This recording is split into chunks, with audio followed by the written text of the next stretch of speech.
Senhoras e senhores, esse é o Muito Risco, Pouco Ego. Você ouviu esta bela canção que já deixa a gente muito animado aqui e é um momento muito, mas muito especial. Tio Rico, boa noite. Boa noite, Zuki, tudo bem? Estou muito feliz em estar aqui.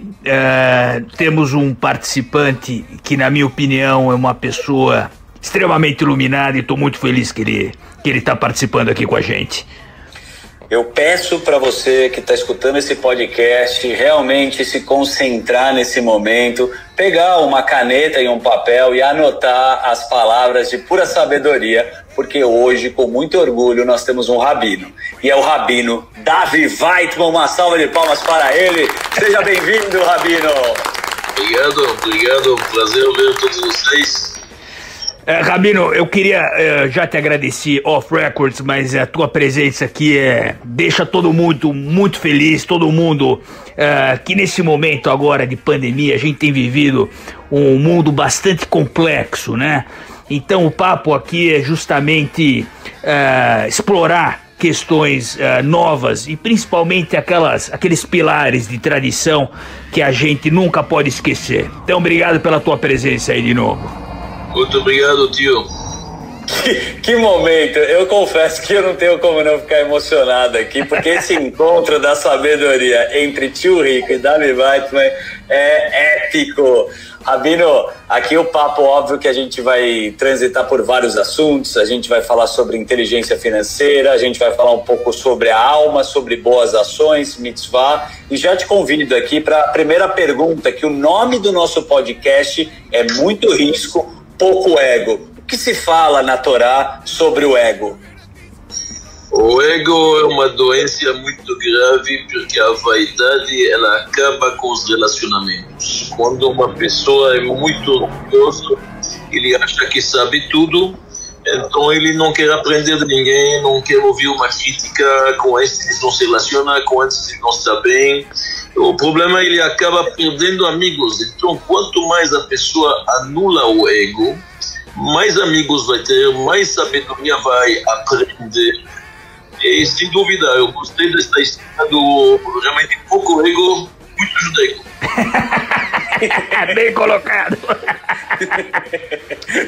Bem colocado, Rabino. Em qual momento da Torá, uma passagem a gente tem que você lembra que teve o ego, né, de algum profeta, que ele foi questionado por Elohim? Aonde que tem um aprendizado na Torá, no nosso... Olha, nós temos um caso realmente extremo de um rei que era perverso, se chamava Jeroboam. É um rei judeu que foi o rei do reinado de Israel, mas infelizmente ele se tornou um pagão, um idólatra. Deixou assim o judaísmo muito... E Deus estava pronto a perdoá-lo. E em um certo momento Deus falou para ele: volta, e você, com o rei David, nós vamos passear no paraíso, no jardim do Éden. Então naquele momento Jeroboam perguntou: e quem vai na frente? Ele perdeu tudo. Entendeu? Sim, é verdade. Ele queria saber quem vai na frente. Deus perdoa os piores pecados, mas ele quer saber se ele pode ir na frente. Entendeu? Isso é um exemplo típico.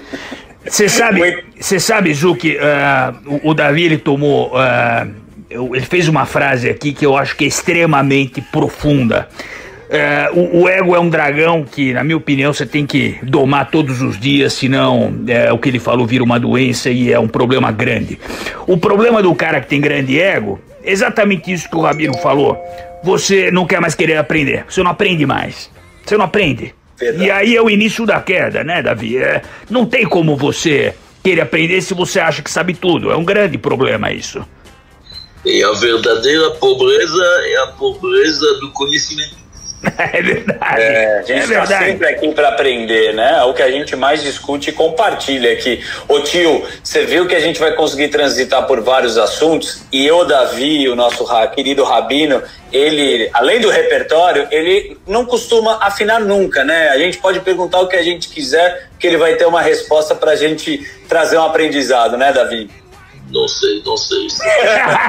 Já mostrou que não tem ego. Já mostrou que não tem ego.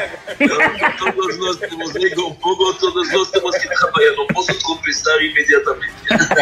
Esse podcast Eu Me Sinto em Família, lógico pela relação que nós temos, o Toive, toda a sua família muito querida, a proximidade que tem. Você sabe que o tio, você não vai lembrar, mas esteve no Brit Milá do Toive, tá? É uma coisa que a gente não conta, mas já estivemos lá. Essa relação familiar que a gente busca tanto, e aqui a gente defende, né? Sempre, Terry, você tem uma história e uma ligação legal com o teu pai.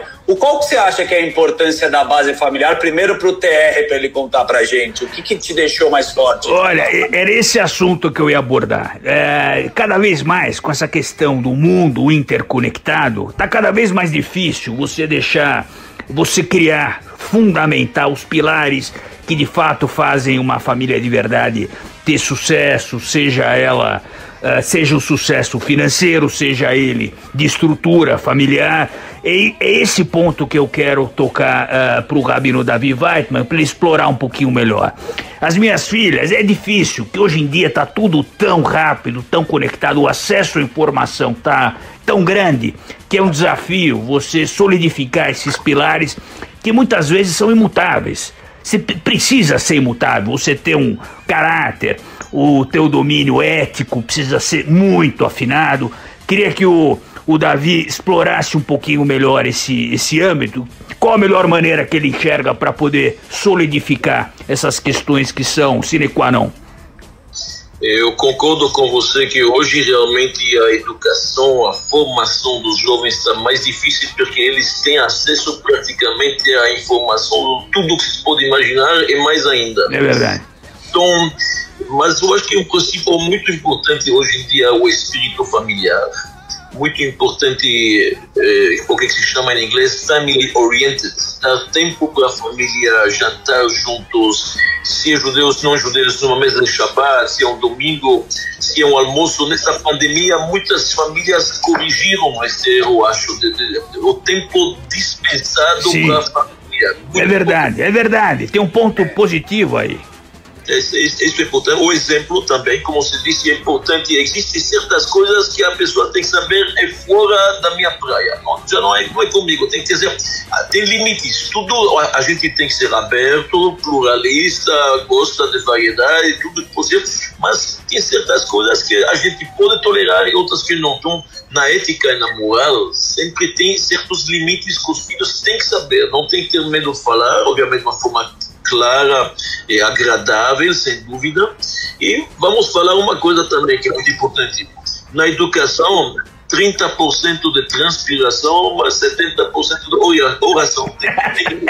Tem que rezar muito. E um valor estabelecido, viu, TR, que a gente já li, né, o Weitman falar muito bem sobre isso.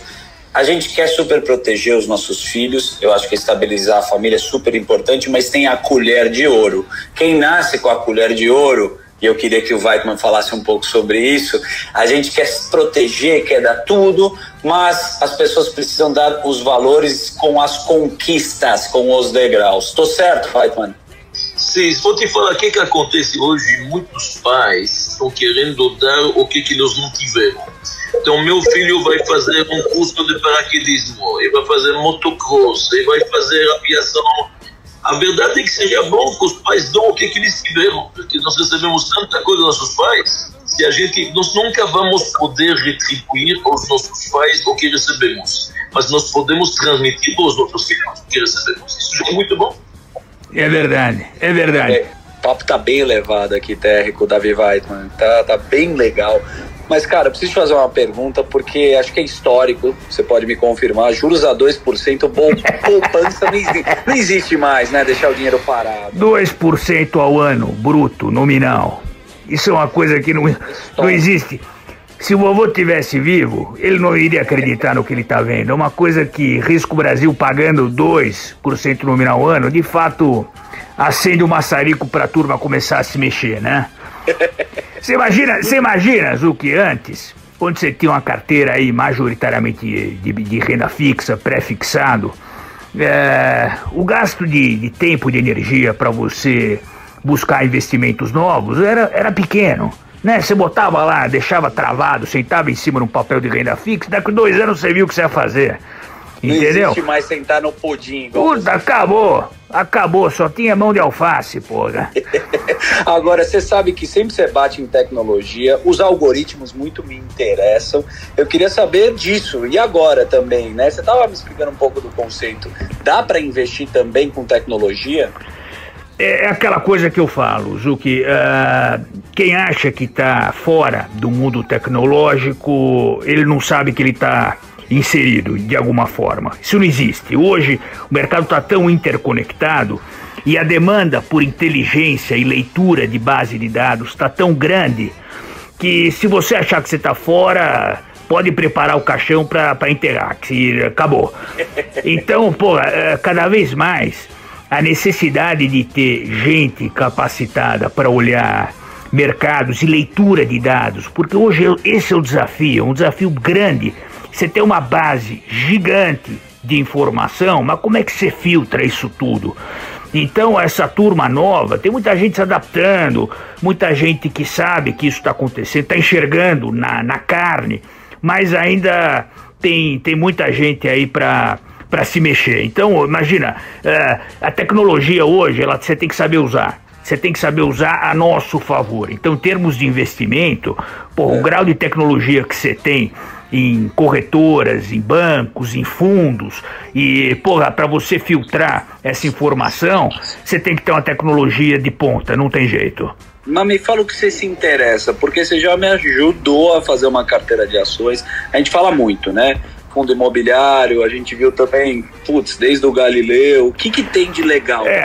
O que eu enxergo é que está existindo um movimento de mercado que muitos gestores tradicionais estão criando as suas casas para poder fazer essa análise de forma independente, digamos assim. Então você consegue ver um monte de novos gestores bons e uns não tão bons, e aí você acaba meio que tendo acesso a um produto em várias plataformas, né? Então, essa turma, a grande parte dela está vindo de maneira mais tradicional, ou seja, a leitura de fundos de ações, a leitura de fundos multimercados.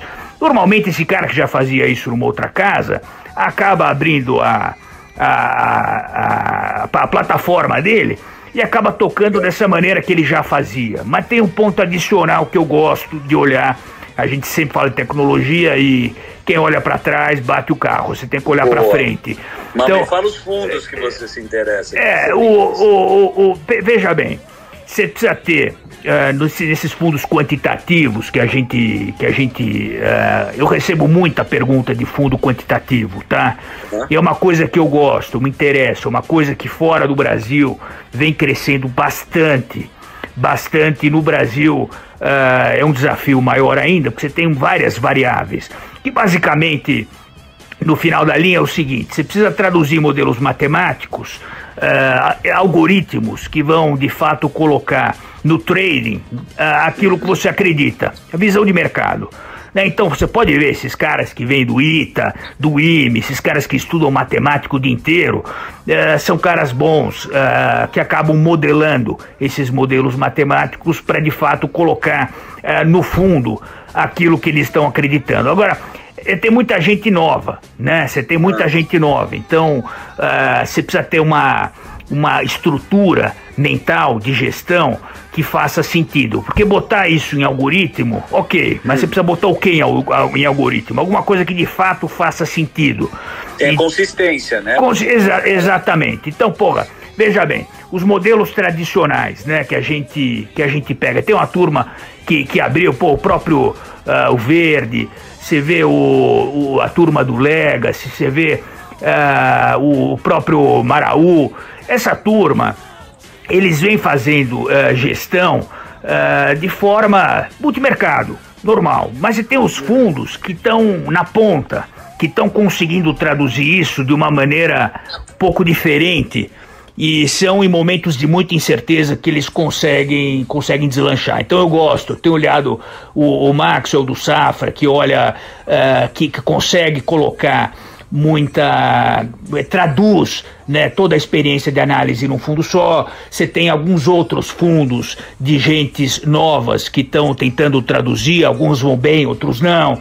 Então você precisa de fato ter gente experiente colocando isso no papel e modelos matemáticos para no final do dia traduzir isso em trading. Esse ano que tem uma volatilidade gigante, monstruosa, esses fundos conseguiram ir bem. Então tem que olhar ali... Fundos quantitativos, eles são denominados assim. Exatamente. Quant. Boa, gostei. Gostei que você já dá uma destrinchada aqui pra gente. Agora vamos para Davi Weitman. Rabino, posso fazer um ponto aqui? No Instagram, eu recebo perguntas de muitas pessoas e grande parte, incrivelmente, são de pais e mães de filhos, pedindo orientação de como construir uma família mais sólida. E na minha visão, uma mãe, esses dias uma pessoa muito especial, me perguntou quando é que os filhos começam a reconhecer aquilo que os pais fazem. Porque muitas vezes os pais também não sabem exatamente, os pais também estão em teste. Todos os seres humanos acabam tendo suas falhas e seus problemas, né? O nosso ponto é minimizar esses problemas. Na minha visão, quanto melhor a educação, quanto melhor a estrutura familiar, mais cedo esses filhos vão reconhecer aquilo que os pais fazem. Porque muitas vezes, se você tem uma criação bastante conturbada, e é comum, seja em qualquer classe social, qualquer religião, qualquer cultura, muitas vezes existe aí uma adolescência conturbada e essas pessoas acabam buscando pilares na internet, de amigos na escola. E eu falei para ela, olha, quanto mais cedo, quanto melhor for a criação dos teus filhos, mais cedo eles vão reconhecer o teu esforço. E os pais, obviamente, amam os filhos e não tem jeito. Agora, se não for bem solidificado, a conta chega, e chega cara, né? Então isso é um grande problema. Por isso que esses pilares, nós estamos falando dos pilares, que é quando a criança consegue ver o exemplo dos pais, quando existe toda aquela cultura que é importante passar para os filhos. Quanto melhor for esse tipo de criação, mais cedo elas vão reconhecer o trabalho dos pais. Não é verdade? Correto, tio. Falou bem, sem dúvida nenhuma. É importante, mas também é bom saber, sempre tem uma idade que os jovens acham que sabem melhor que os pais é verdade. Uma idade. Escutei uma vez um filósofo inglês falou assim: quando eu cheguei a reconhecer finalmente na idade que meu pai tinha razão, eu já tenho um filho que acha que eu não tenho razão. Espetacular. A gente está transitando por todos esses valores que a gente está falando aqui. E tem uma coisa no judaísmo que a gente defende, né, que são as mitzvot, o plural de mitzvah, que é boa ação. Eu queria que você definisse um pouco qual que é esse conceito, né? A filantropia está sempre com a gente, mas por que se deve fazer as boas ações? Então vou falar na linguagem do tio Rico. A riqueza no judaísmo é uma coisa que não é condenável. Por exemplo, o judaísmo não preza a pobreza. O judaísmo acha que cada um pode ter uma vida confortável e a matéria não é anti-Deus. É claro. Tem que viver uma vida bem aqui. Porém, se Deus te deu, é para compartilhar. Tá certo? Nós, a judaísmo, acreditamos muito que o dinheiro dos pobres se encontra nas mãos dos ricos. E Deus escolheu você para ser um fiel depositário. Então, o que acontece? Se você faz boas ações, como você falou antes, boas obras, seja ajudar órfãos, viúvas, hospitais, academias de estudo, yeshivot, coisas boas, nesse momento você faz um bom uso do que Deus te deu. Ele te acha um bom fiel depositário. Senão ele pode escolher um outro, entendeu? Então, é verdade. Uma boa ação significa você estar um pouco imitando o Criador. Deus foi bondoso criando este mundo, não foi pelo nosso mérito. E nós sabemos que Ele é piedoso, bondoso, misericordioso, tem compaixão. Eu tento imitar um pouco, faço a minha parte, cada um tem que fazer a sua parte. Tem um termo, não sei se você pode me corrigir, que chama Lamet Vav, que acho que é um anjo secreto. O tio Rico eu considero um Lamet Vav. Ele não costuma falar o que ele ajuda as pessoas com filantropia. A boa forma de se ajudar muitas vezes é você não falando, é fazendo. Existe esse termo, tá correto? Correto. Os nossos sábios dizem, pouco é falar pouco, é fazer muito.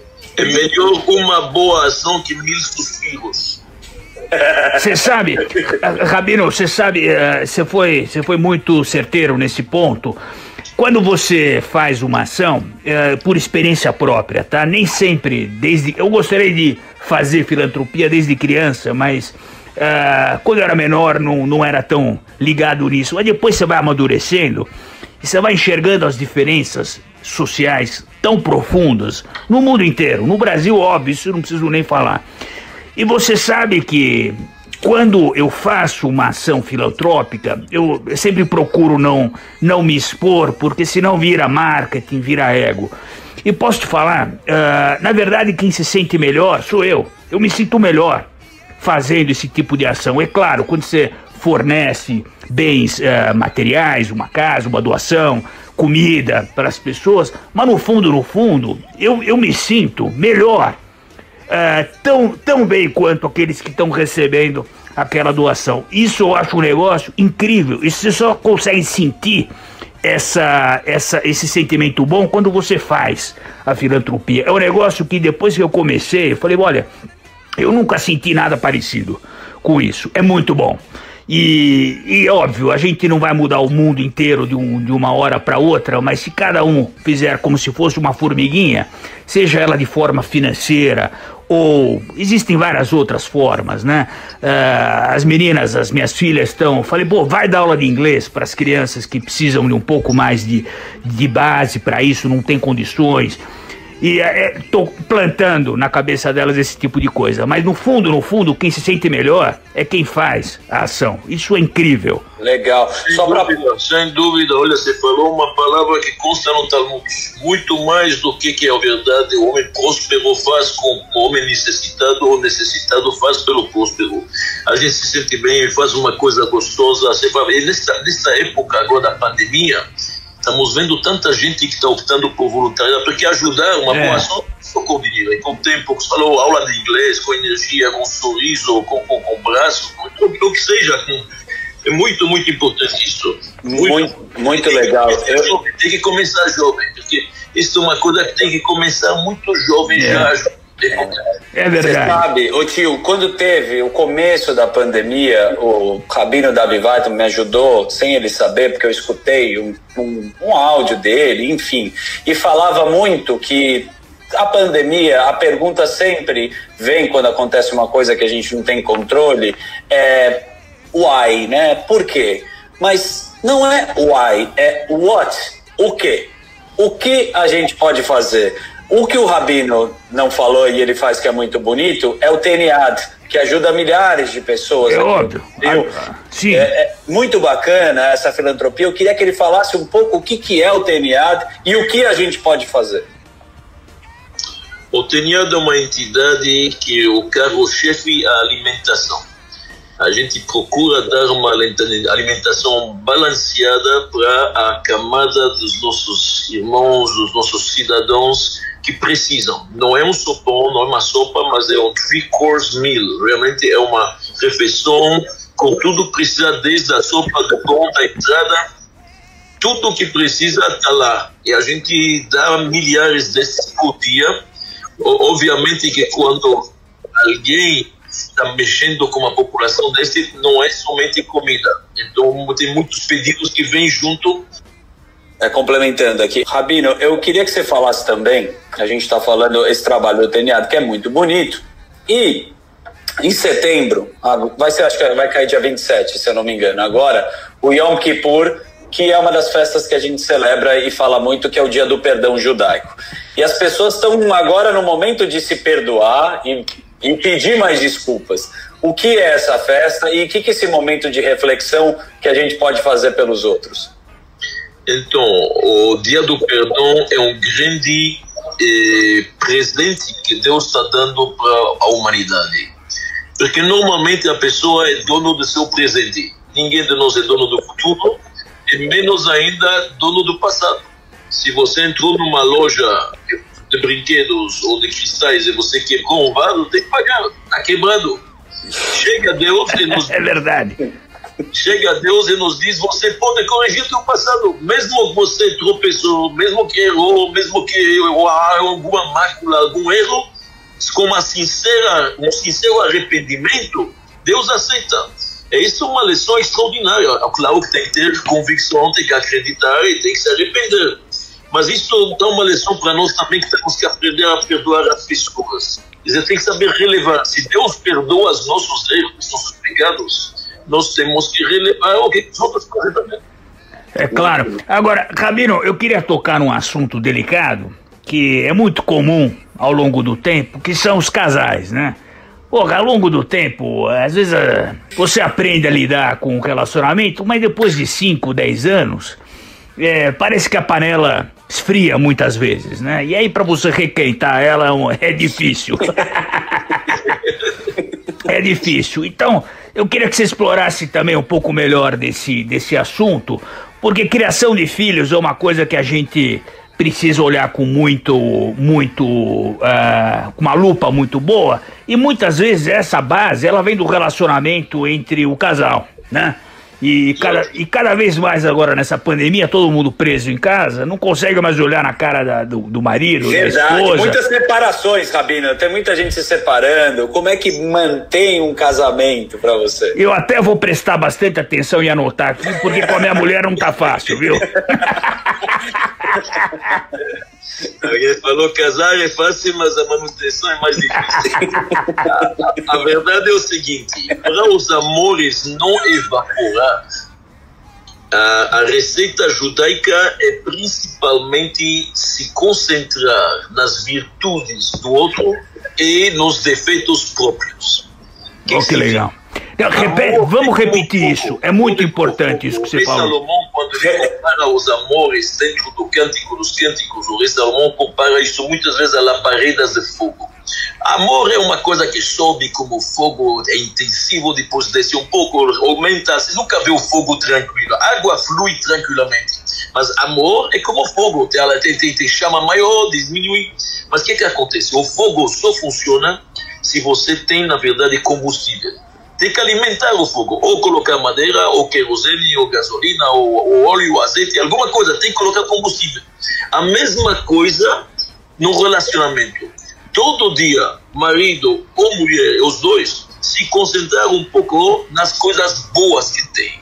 Cada um, ninguém está imperfeito totalmente, cada um tem defeitos e tem virtudes. Então, tentar se concentrar nas coisas boas do outro. E se você se concentra nisso, você alimenta o amor. O fogo volta.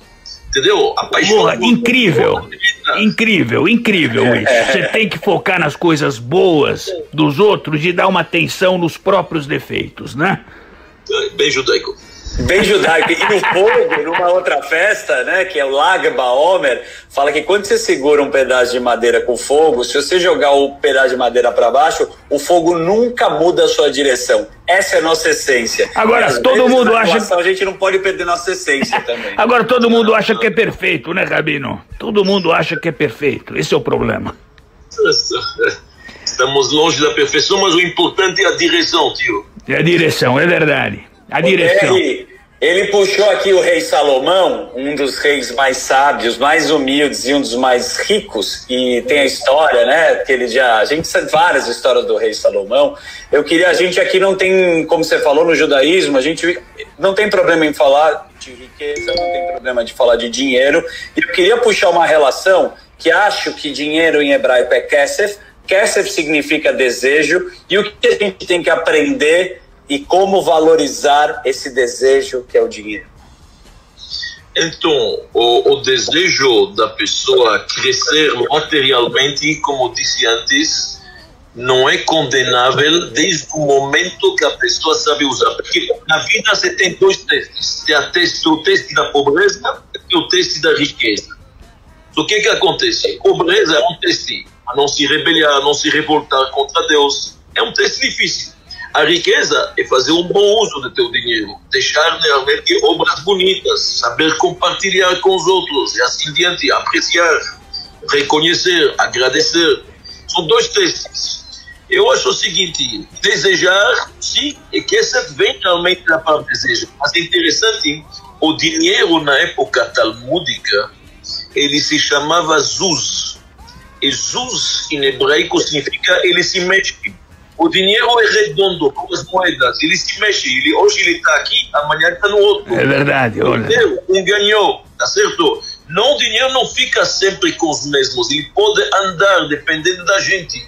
Então, é interessante, o Talmud diz que uma parte do dia Deus constrói escadas. Alguns sobem, alguns descem.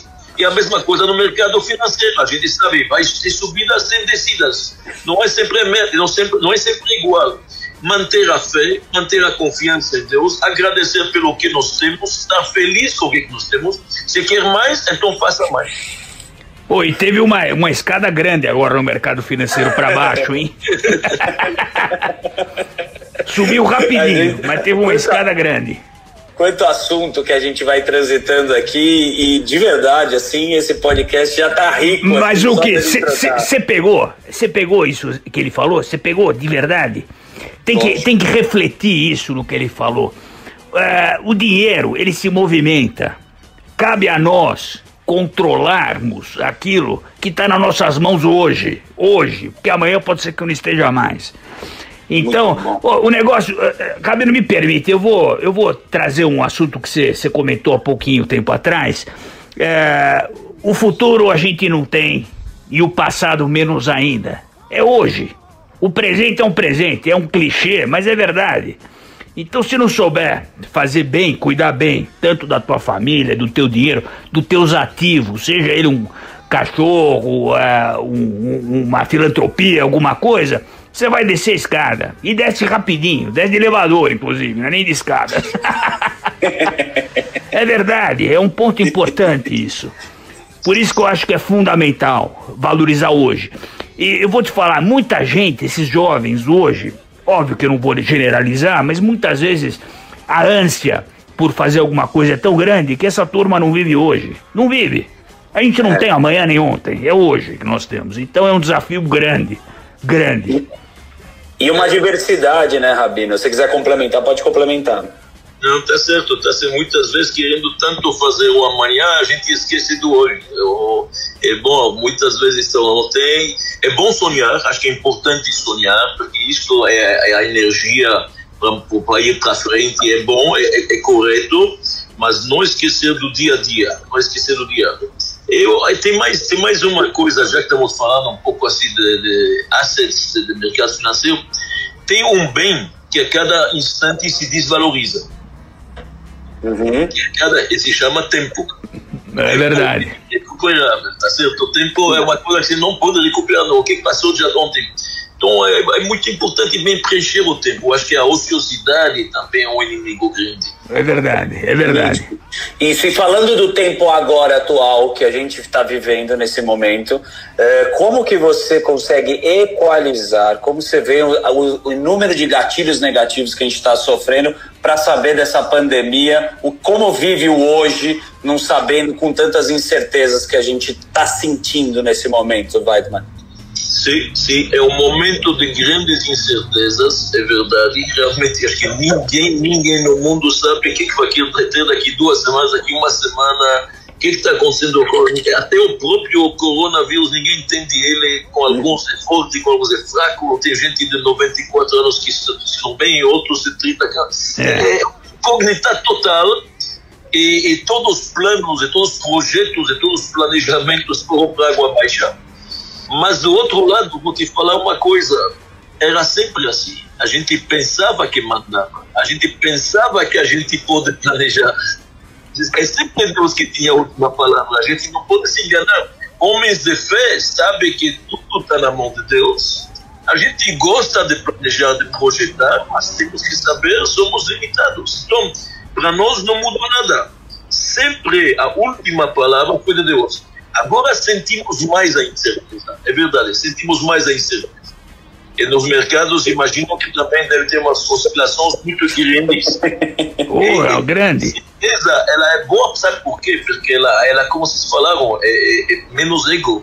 a pessoa de repente começa a ver, não é ele que manda aqui, não sou eu que faço. É verdade. TR, quantas oscilações você viu com esse tempo, desde a época do Garantia, que o mercado ele flutuou, quantas crises passaram e você teve muito risco e um pouco ego de seguir em frente, várias vezes. Né? Muitas vezes, o mercado financeiro é um negócio que muitas vezes as pessoas tendem a prever o mercado financeiro. Eu digo que além de prever, o cara precisa se preparar, porque quando a gente estava 2 anos atrás falando sobre quais são os possíveis grandes problemas do mundo, existia lá pandemias, vírus, aí aquela turma lá falou, bom, tá bom, isso pode acontecer, mas a probabilidade é tão baixa que até acontecer a gente se prepara. E olha o engano, o mundo inteiro não conseguiu prever isso.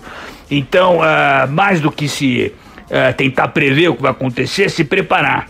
E só se prepara quem tem uma cabeça boa no lugar, entendeu? Senão, de fora, você acaba batendo o carro. Então tem que saber bastante, tem que se preparar. E colocar na balança aquilo que a gente acha que existe a possibilidade. Mas para acontecer, é tão pequena a probabilidade, mas quando acontece, ninguém está preparado. Hora que a maré baixa, você sabe, aquele ditado, né? Sim. Eu queria puxar um outro assunto com o Rabino, que a gente vê bastante gente da comunidade, né, trabalhando ou no mercado financeiro, tendo um bom poder aquisitivo. Isso é muito discutido, mesmo como vocês colocaram, do valor passado para a família. Da onde que você vê na história ou dentro da Torá o judeu sempre se virando, né, nesse meio? A gente sabe que a gente já foi mercador, a gente muda de país, mas a gente consegue se estabilizar muitas vezes economicamente. O que se tem de valor e o que se tem dentro da Torá? Olha bem, eu acho que isto é devido à nossa história. Enquanto que o nosso povo estava na sua terra, a principal atividade era a agricultura. E se você olha na Torá, você vai ver que tem muitas leis sobre a agricultura. O campo, os cantinhos do campo tem que deixar para o pobre. Quando semear, quando não semear, quando sabático. Agora, quando fomos exilados, e muitas vezes perseguidos, judeus na Europa durante centenas de anos não tinham direito a ter um pedaço de terra. Não podiam ter propriedade, nem casa, nem terra, nem nada. Só fomos obrigados a se mudar para o mercado financeiro. Fomos obrigados a cuidar, na verdade, da moeda, da venda, do comércio, como se diz, outras coisas. Então, as circunstâncias nos obrigaram a fazer isso. Mas hoje, a verdade tem que ser dita, muitas profissões liberais, muitos direitos médicos, advogados, voltou, na verdade, o povo a se dedicar à literatura, a muitas ciências. Acho que hoje é diversificar. Legal. O Alon Lavi, nosso cônsul, né, de Israel, que esteve com a gente, ele falou uma frase que virou um mantra também para a gente, que é a tolerância ao fracasso. Nós temos tolerância ao fracasso? Olha bem, a tolerância tem que existir, eu acho sim, mas também depende para quê. Eu não posso tolerar com um neonazista seja aqui no meu quintal, querendo, na verdade, aniquilar todas que ele acha que são raças inferiores. É claro. Então, tem gente que se esconde abaixo da roupa da democracia para certas coisas que são xenofobia. É verdade. Então, tolerância normal dentro do contexto, sim. Agora, coisas exageradas, não. O TR, a gente trabalhou junto comigo com o Toive, também numa divulgação que eu participei no Museu do Holocausto, que você também faz um trabalho muito bacana. E algumas vezes as pessoas me questionam, né, e falam, mas isso aí já aconteceu, né? Por que vocês lembram, recordam desse momento? A gente tem sim Yom HaShoah, que temos uma festa que a gente recorda do Holocausto. Sim. Por que tem o Museu do Holocausto hoje? Por que você participa? E por que, como você falou, esse momento precisa ser lembrado? Por um motivo muito simples, que nunca houve coisa igual no mundo. Já teve no mundo muitas guerras e muitos crimes, muitos desastres. Quando os romanos conquistaram Jerusalém, mataram 1 milhão de judeus. Realmente o sangue estava correndo em todo lugar. Mas era uma guerra de conquista do Mediterrâneo, guerra territorial, guerras de religião, tem tudo isso. Agora, os nazistas, com cabeça fria, com todo o entendimento da ciência e da tecnologia que eles tinham, engenheiros, PhDs, eles montaram uma máquina, uma indústria da morte, para transformar os judeus em escovas, em sabonetes, entendeu? Realmente isto não existe no mundo. Isso é uma lição para nós até onde o homem pode degringolar. Que é possível um homem, não estamos falando de uma nação atrasada.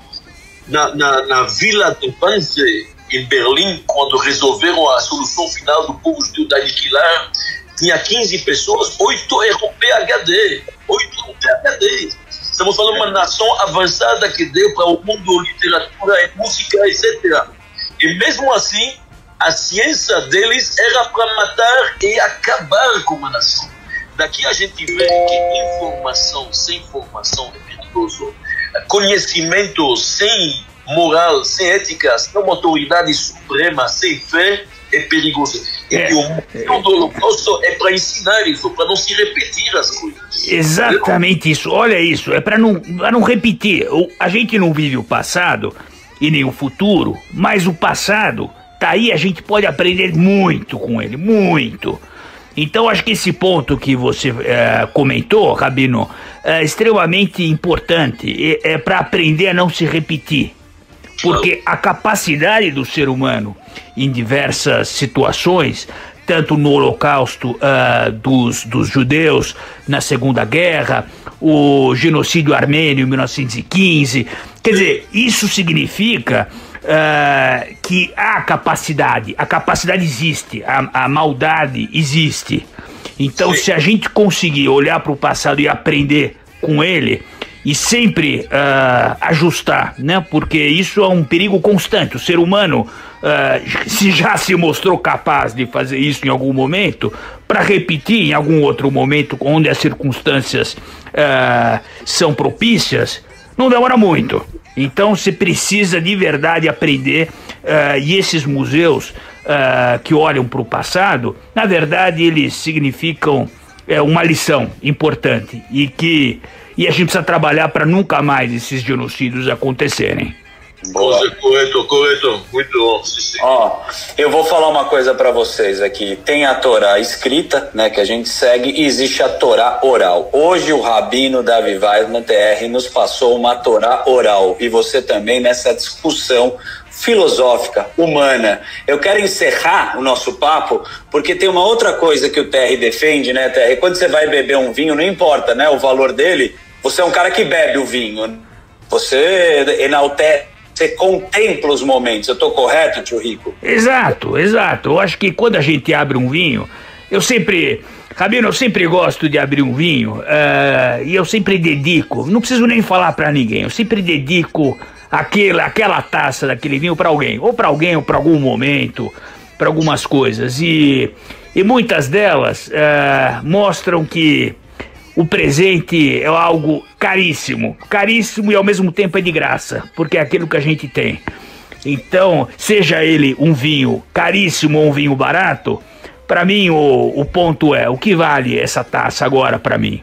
Então, quando você me fala, pô, você bebe muito vinho, adoro beber vinho, mas eu sempre tenho um fundo um pouco mais profundo, entende? Sempre tem alguma coisa que me motiva a dedicar essa taça para alguém. O momento do agora que a gente fala de fazer uma puta farra, você tem que ir no a gente já foi, né, no Shabbat, a melhor halá, com todo respeito da sua esposa. Luque, pensa que coisa interessante, pensa um negócio interessante. Nós, eu, você, o Rabino Davi Weissman e todos os outros, a gente tem um raro momento de estarmos vivos agora, nesta época. Se a gente pensar em termos de filosofia, estamos vivos agora no mesmo momento. Se a gente pensar na extensão do universo, no tempo do planeta Terra, seria raríssimo acontecer, e está acontecendo agora. Então estou muito feliz de estar aqui com vocês conversando. Uma coisa Eu que agradeço. Vamos fazer um lechaim com vinho caché. Brindar a saúde. Que dá lógico, pra gente comemorar junto. Rabino, deixe uma mensagem agora, que pode ser como uma válvula de escape para todos que estão escutando, de celebração. O momento que pode estar difícil, o momento que você gostaria de compartilhar da gente comemorar. No judaísmo temos várias festas, é um povo que tem a alegria, e com alegria eu quero que você termine o nosso podcast com uma mensagem para motivar a galera que teve essa aula aqui com você. Então, acho que a mensagem neste momento é olhar para frente. E o exemplo do nosso povo, que tem muitas coisas no passado que são tristes, mas superamos porque a gente olha para frente, a gente faz questão de saber que o futuro amanhã vai ser melhor que hoje. Exato. E no final do túnel a gente acredita que vem momentos mais difíceis, vem momentos mais fáceis, então não perder a fé. E a alegria é um grande antídoto, porque a alegria permite a pessoa se superar, se elevar acima, na verdade, das adversidades. Ele olha já com um ponto de vista mais diferente. Então, vamos brindar para todo mundo ter saúde, e todos que precisam de recuperação que tenham isso logo, e vai vir a solução, se Deus quiser, bem breve para todos nós. Com muita alegria. Com muita alegria, sempre, sempre. Esse foi o brilhante Davi Weitman, nosso rabino querido. Ótimo, adorei estar aqui com você. Pouco ego, um lehaim, um mazal tov para a vida, celebrar sempre. Obrigado, meu querido Davi Weitman. Sucesso no que vocês fazem materialmente e espiritualmente. Obrigado, Davi. Um beijo grande. A gente vai abrir um vinho aqui, a gente pode abrir um vinho kasher aqui, a gente pode até comemorar junto, viu, Rabino? Ótimo. Só coisas boas. Sempre brindar para coisas boas. Rabino, quando tiver um pouco mais desse alívio do corona, a gente vai para Israel comemorar junto. Você é meu convidado. Só coisas boas. Davi Weitman, muito risco, pouco ego. Até a próxima. Um beijo grande. Vamos terminar lá em cima com essa trilha aqui, ó. Vou colocar uma trilha judaica pra gente terminar esse podcast aqui.